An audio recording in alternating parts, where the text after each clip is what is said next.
Hello everybody, thank you for joining me on day 5 of my session in this EVO course, looking at the kind of skills and factors needed if you want to move from being a general English teacher to a business English trainer. And today we're going to look at the final 2 points.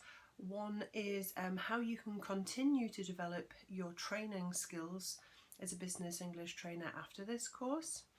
And the second is what kind of networks are available to provide you with support in the future. So let's have a look at the first point, which is developing your skills as a trainer. If you have a look at the first slide, I've given you a very basic roundup of the kind of skills which people wish to focus on once they have begun on their way as a business English trainer. There are normally 3 key areas.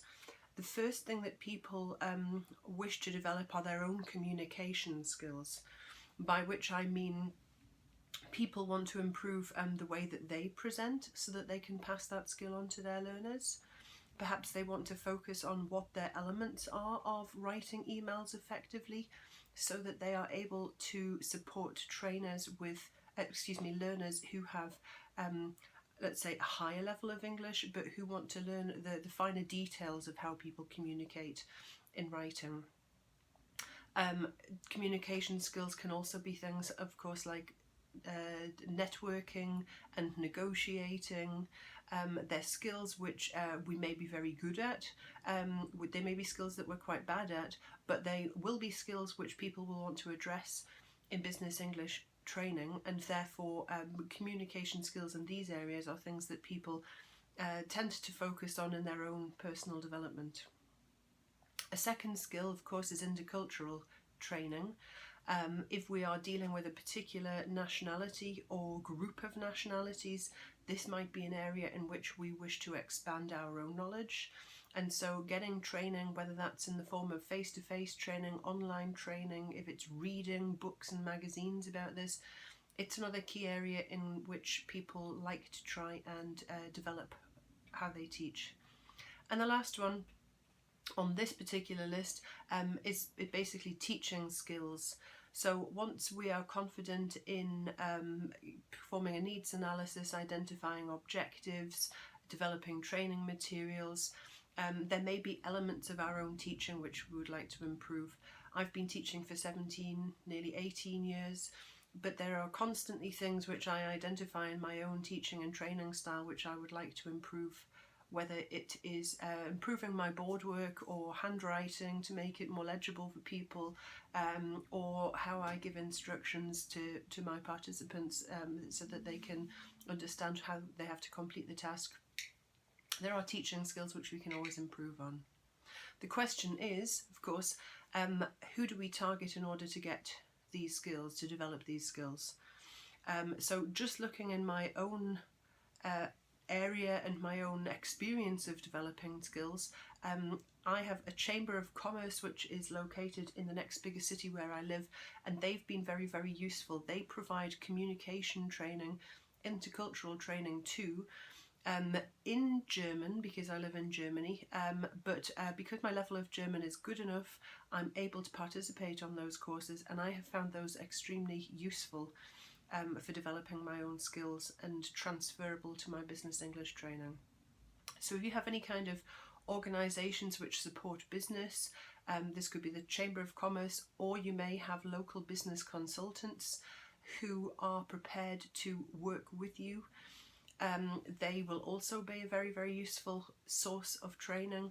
It could be that you can come to an arrangement if they are business consultants who wish to improve their English skills. You may be able to do some kind of trade with them. They may offer you a reduced rate, but it's certainly worth approaching people and seeing how flexible they are and what kind of support they can give you. It's definitely very important to invest in your own training. There could be further education courses. So again, in Germany we have a system called the Volkshochschule, which is a system of further education classes available mostly in the evenings and there's a wide variety of training mostly held in German when it comes to intercultural and communication training, but there are also classes held in English, and they're very cheap. They're subsidised by the local government. There may be something like that in your area. Of course, there are lots of ELT teacher training organisations. The presenters who are working with you on the EVO course were all members of BSIG, which is the Business English Special Interest Group of IA TEFL, the largest international organisation which supports teachers of English. There are also regional teachers organisations. This could be, you may have a teaching association responsible for your country. You maybe have one which is responsible for parts of your country or even your city in particular. But it's certainly interesting to have a look at whether there are teaching associations which you could join, whether this offers you face-to-face support or whether this offers you online support. It's certainly all very valuable, and bouncing ideas off people and asking them about their experiences, that's one of the ways in which I've developed the greatest in my career as a business English trainer. So let's move on and look, I guess, at the last point even more deeply, which is looking at networks which can support you in your journey to become a better business English trainer. So I've mentioned the first two. These are organisations which I would recommend that you become a member of. They are absolutely excellent, especially BSIG, of course, if you want to become a business English trainer. There are monthly workshops online which you can join. There is an annual conference dedicated just to BSIG. BSIG is represented at the annual IA TEFL conference and also at smaller ELT conferences located at least around Europe, and I'm sure in the future that'll expand to being a lot more worldwide. If you're not able, or at this moment in time not interested in becoming a member of those organisations, they're also represented online. If you have a look at Facebook, if you're a member of Facebook, there is a BSIG group with thousands of members who support each other, who share resources, share materials, share links, ask questions, answer questions, and it's well worth it to drop into that group, become a member, and see how you can support other trainers and how other trainers can support you. Another Facebook group which I have found very interesting is the British Council Facebook group, which is called Teaching English British Council.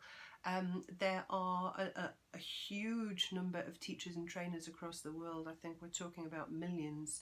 And again, it's great for finding resources, asking about resources, sharing them, asking questions, and getting in contact with people who can help you. We've mentioned already the Teaching Association. It's very well worthwhile becoming a member of one of these. Normally the fees are very small, but what you get out of it is immense in terms of your own professional development. And what we of course can't forget is the support of your peers. I work in 4 different organisations every week, apart from the independent training that I do.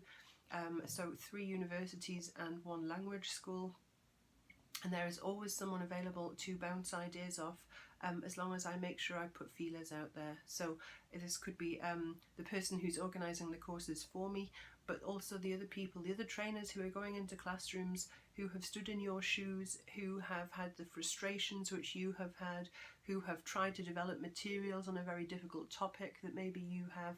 And I find basically, along with BSIG, that's probably the most valuable point of contact which I have for my own professional development.